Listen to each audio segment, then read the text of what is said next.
Кот Самсон прописан в центре, в переулке возле церкви. И пока мы в классе пишем, он слоняется по крышам, как звезда по небосводу. А в ненастную погоду, отказавшись от прогулки, на события в переулке смотрит с миной безучастной из окна в квартире частной. Вот он влез на подоконник. По земле идет полковник. У него в петлице пушка. По стеклу летает мушка. Размышляя о глаголе, дети бегают по школе. Чересчур похож на гнома старичок из гастронома. Тащит сетку, та полна. Что там в сетке? Ветчина? Непонятно, хоть убей. В небе 8 голубей. Вечер клен задел, снижаясь. Кот мурлычет, погружаясь в беспорядочные грезы. Каждый глаз, как лист березы. Обеспеченный ночлегом, он сочувствует коллегам. Тот водичку пьет из мойки, тот поужинал в помойке, тот вздремнул на полчаса, тот спасается от пса, тот совсем больной от стужи. Многим мур, конечно, хуже. Не могу им всем помочь, потому что скоро ночь. Это мне не по плечу, потому что спать хочу. Кран ворчит на кухне сонно. Есть ли совесть у Самсона? Иосиф Бродский. Откуда к нам пришла зима? Откуда к нам пришла зима, не знаешь ты. Никто не знает. Умолкло все. Она сама холодных губ не разжимает. Она молчит. Внезапно. Вдруг упорство ты ее не сломишь. Вот от того-то каждый звук зимою ты так жадно ловишь. Шуршание ветра о стволы, шуршание крыш под облаками, потом, как сгнившие полы, скрипящий снег под башмаками. А после скрип и стук лопат, и тусклый дым, и гул рассвета. Но даже тихий снегопад, откуда он, не даст ответа. И ты, входя в свой теплый дом, сбежишь к себе. Скажи на милость, не думал ты хоть раз о том, что где-то здесь она таилась? В пролете лестничном, в стене, меж кирпичей, внизу под складом, а может быть в реке, на дне, куда нельзя проникнуть взором. Быть может там, в ночных дворах, на чердаках и в пыльных люстрах, в забитых досками дверях, в серых подвалах, в наших чувствах, в кладовках тех, где свален хлам. Но, видно, ей там тесно было. Она росла по всем углам и все заполонила. Должно быть, это просто вздор, скопление дум и слов неясных. Она пришла, должно быть, с гор, спустилась к нам с вершин прекрасных. Там вечный лед, там вечный снег, там вечный ветер скалы гложет. Туда не сходит человек, и сам орел взлететь не может.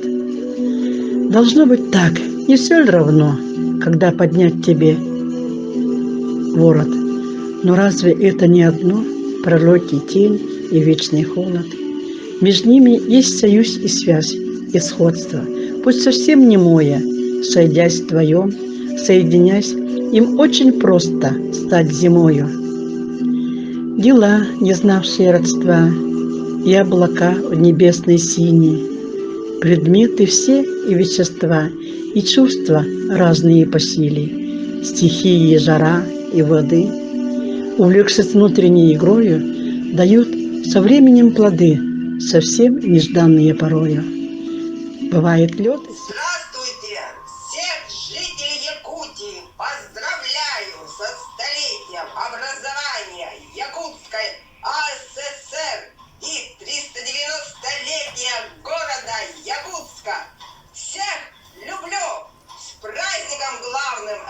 я, эссе. Я, Анна Викторовна, прочитаю стих Иосифа Бродского, сонет.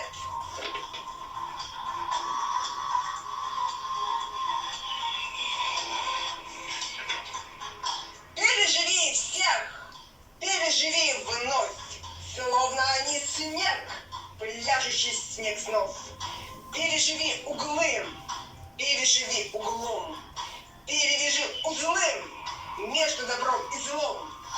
Но переживи миг и переживи век, переживи крик, переживи смех, переживи стих, переживи всех.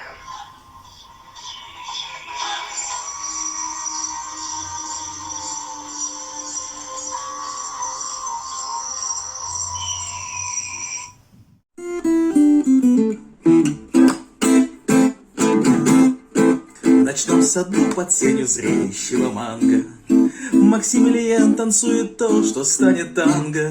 День возвращается подобием бумеранга.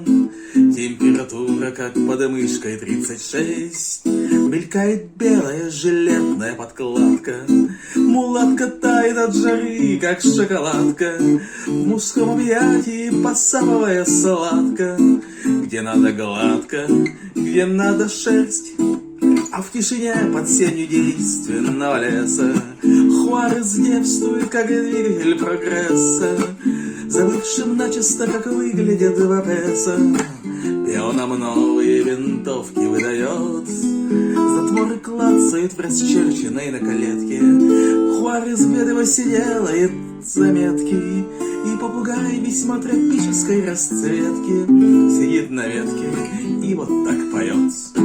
Брызганник ближнему у нюхающих розы, конечно, хуже, но честнее гражданской позы. И то и это вызывает кровь и слезы, тем более в тропиках у нас, где смерть, увы, распространяется, как мухами зараза. Или в кафе удачно брошенная фраза, там, где у черепа в кустах всегда три глаза, и в каждом пышный пучок травы.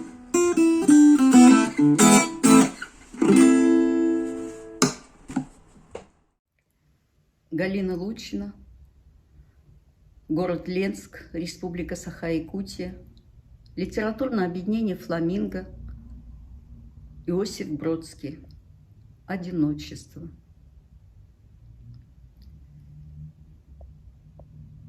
Когда теряет равновесие твое сознание усталое, когда ступеньки этой лестницы уходят из-под ног, как палуба, когда плюет на человечество твое ночное одиночество, ты можешь размышлять о вечности и сомневаться в непорочности идей, гипотез, восприятия произведений искусства и, кстати, самого зачатия Мадонны Сына Иисуса. Но лучше поклоняться данности с глубокими ее могилами, которые потом за давностью покажутся такими милыми. Да, лучше поклоняться данности с короткими ее дорогами, которые потом до странности покажутся тебе широкими, покажутся большими, пыльными, усеянными компромиссами, покажутся большими крыльями, покажутся большими птицами. Да, лучше поклоняться данности с убогими ее мерилами, которые потом до крайности послужат для тебя перилами, хотя и не особо чистыми, удерживающими в равновесии твои хромающие истины на этой выщербленной лестнице.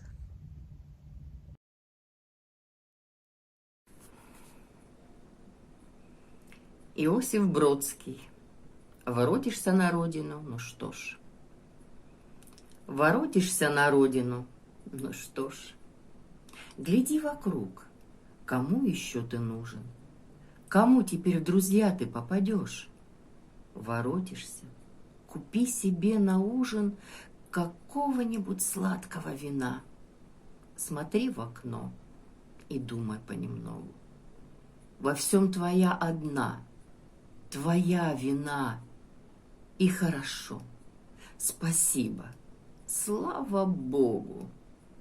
Как хорошо, что некого винить. Как хорошо, что ты никем не связан. Как хорошо, что до смерти любить тебя никто на свете не обязан. Как хорошо, что никогда во тьму ничья рука тебя не провожала. Как хорошо на свете одному идти пешком с шумящего вокзала. Как хорошо на родину спеша поймать себя в словах неоткровенных и вдруг понять, как медленно душа заботится о новых переменах.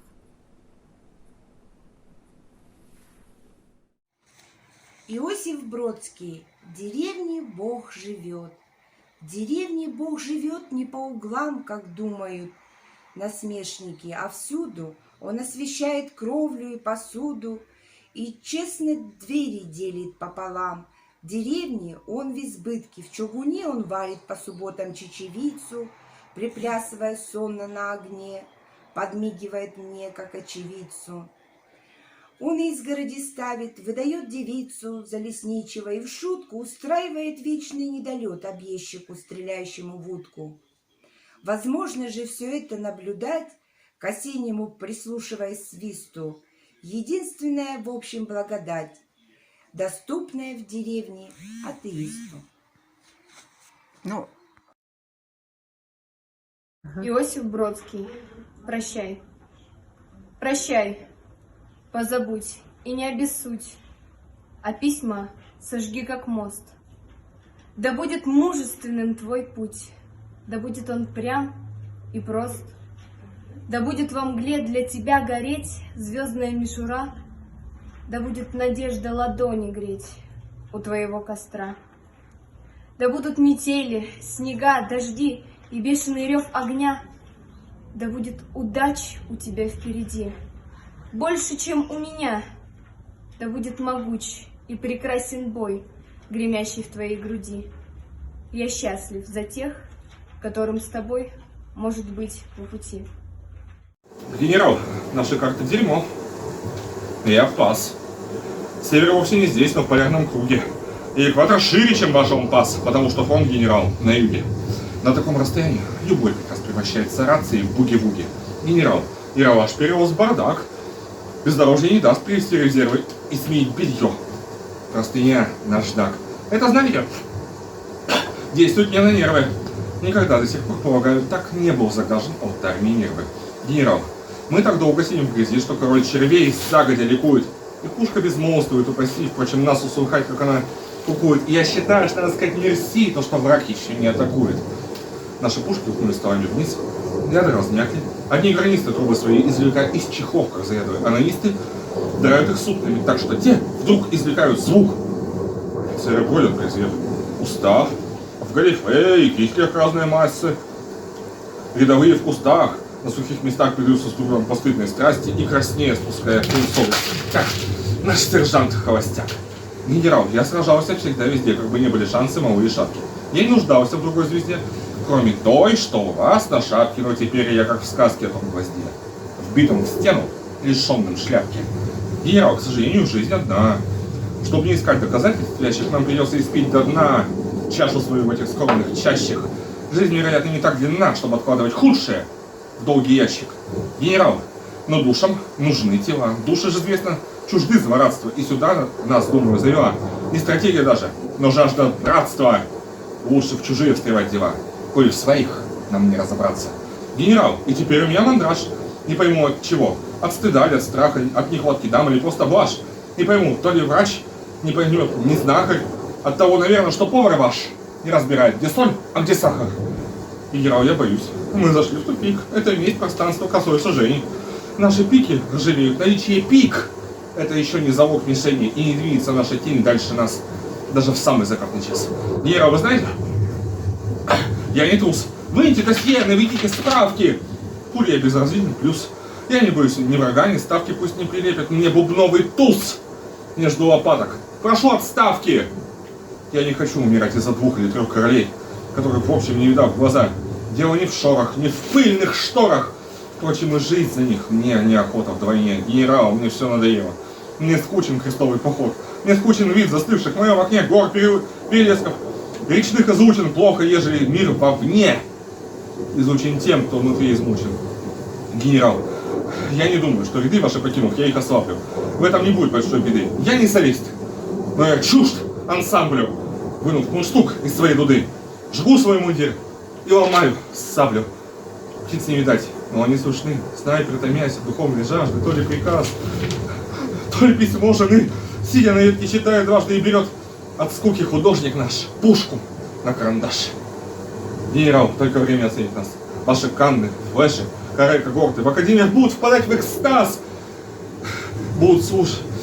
В академиях будут впадать в экстаз. Ваши баталии и натюрморты будут служить расширению глазов, взглядов на мир и вообще аорты. Генерал, я вам должен сказать, что вы, вроде Куратова Ливана, при входе в некий подъезд, ибо вас, увы, не существует вообще в природе. Не то, чтобы вы мертвы, или же вы...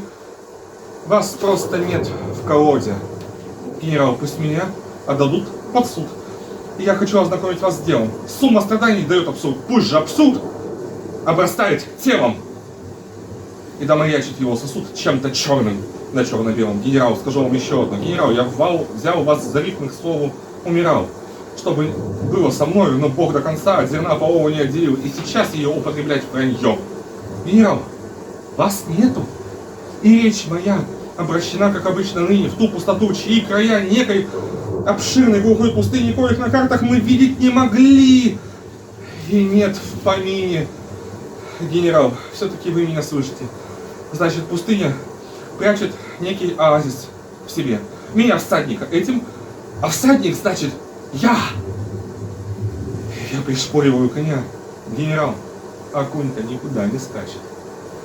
Генерал, ворвавшись всегда как лев, я оставляю пятно на флаге. Генерал, даже карточный домик. Хлеб. Я пишу вам рапорт, припадая к фляге для переживших великий блеф. Жизнь оставляет клочок бумаги. Иосиф Бродский. Прощай. Прощай. Позабудь и не обессудь. А письма сожги как мост. Да будет мужественным твой путь, да будет он прям и прост. Да будет во мгле для тебя гореть звездная мишура, да будет надежда ладони греть у твоего костра. Да будут метели, снега, дожди и бешеный рев огня. Да будет удач у тебя впереди больше, чем у меня. Да будет могуч и прекрасен бой, гремящий в твоей груди. Я счастлив за тех, которым с тобой может быть по пути.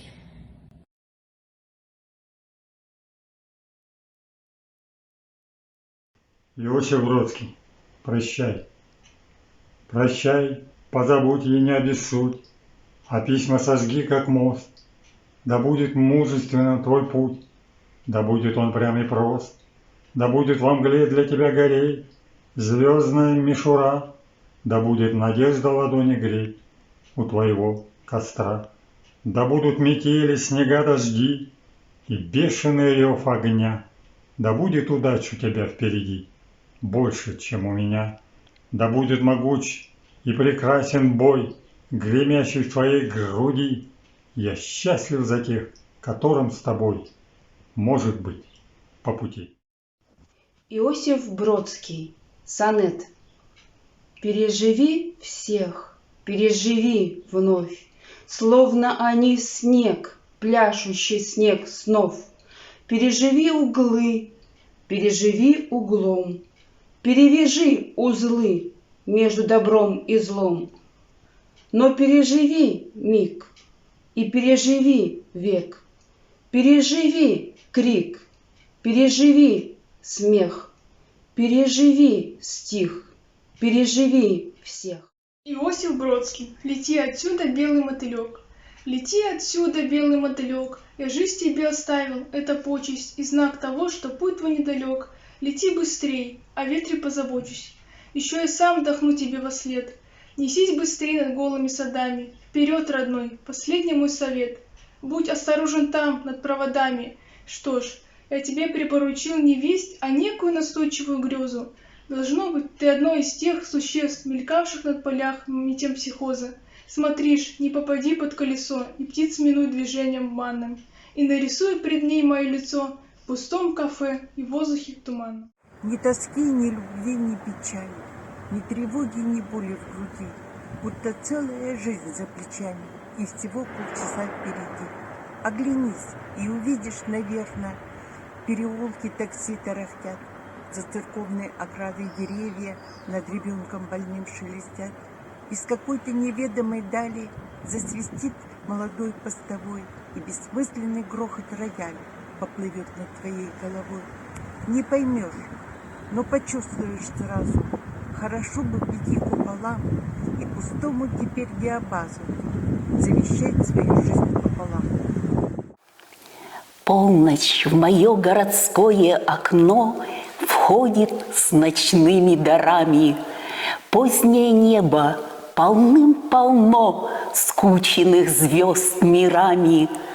Мне еще в детстве бывало в ночном где-нибудь в дедовском поле скопища эти холодным огнем точно бы в темя кололи. Сладкой бессонницей юность мою звездное небо томило. Где бы я ни был, казалось, стою в центре вселенского мира.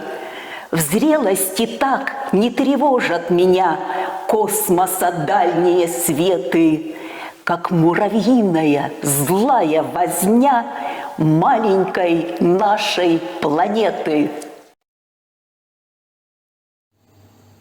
Иосиф Бродский. Каждый пред Богом наг, жалок, наг и убог. В каждой музыке Бах, в каждом из нас Бог. Ибо вечность богам, бренность удел быков.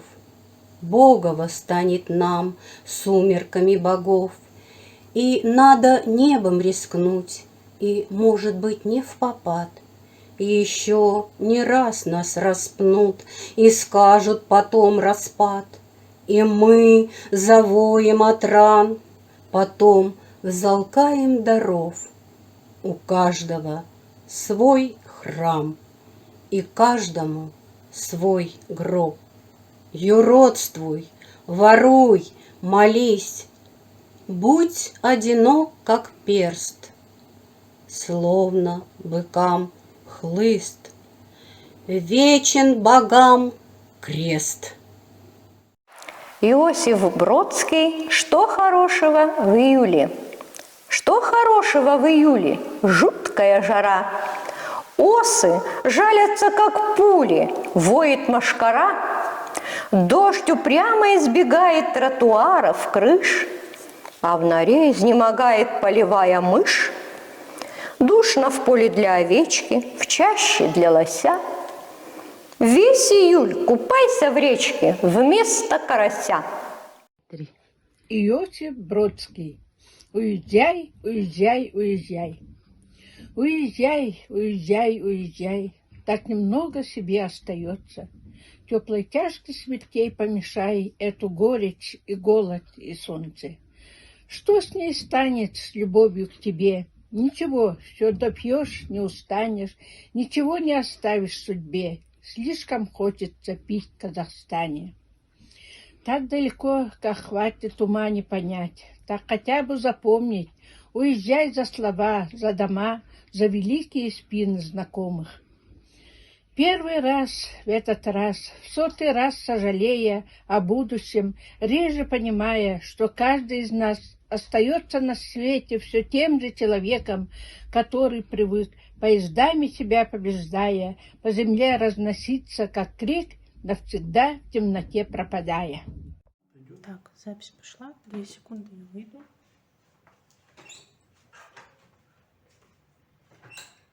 Терекова Ирина, город Ленск, творческое объединение «Фламинго», Иосиф Бродский. Ты поскачь во мраке по бескрайним холодным холмам, вдоль березовых рощ, отбежавших во тьме к треугольным домам, вдоль оврагов пустых по замерзшей траве по песчаному дну, освещенной луной ее замечая одну. Гулкий топот копыт по застывшим холмам, это не с чем сравнить. Это ты там внизу, вдоль оврагов, ты вьешь свою нить. Там куда-то во тьму от дороги твоей отбегает ручей, где на склоне шуршит твоя быстрая тень по спине кирпичей. Ну и скачет же он по замерзшей траве, растворяясь в потьмах, возникая вдали, освещенной луной на бескрайних холмах. Мимо черных кустов, вдоль оврагов пустых, воздух бьет по лицу, говоря сам с собой, растворяется в черном лесу. Вдоль оврагов пустых, мимо черных кустов не отыщется след, даже если ты смел, и вокруг твоих ног завивается свет. Все равно ты его ни за что никогда не сумеешь догнать. Кто там скачет в холмах, я хочу это знать, я хочу это знать. Кто там скачет, кто мчится под хладную мглой, говорю, одиноким лицом обернувшись к лесному царю, обращаясь к природе от лица треугольных домов. Кто там скачет один, освещенный царицей холмов? Но еловая готика русских равнин поглощает ответ. Из распахнутых окон бьет прекрасный рояль, разливается свет. Кто-то скачет в холмах, освещенный луной возле самых небес. По застывшей траве, мимо черных кустов, приближается лес. Между низких ветвей лошадиный сверкнет изумруд. Кто стоит на коленях в темноте у бобровых запруд, кто глядит на себя, отраженного в черной воде, тот вернулся к себе, кто скакал по холмам в темноте. Нет, не думай, что жизнь — это замкнутый круг небылиц, ибо сотни холмов поразительных круг кобылиц, на которых в ночи, но при свете луны, мимо сонных округ, засыпая во сне, мы стремительно скачем на юг. Обращаясь к природе, это всадники мчатся во тьму, создавая свой мир по подобию вдруг твоему. От бобровых запруд, от холодных костров пустырей, до громоздких плотин, до безгласной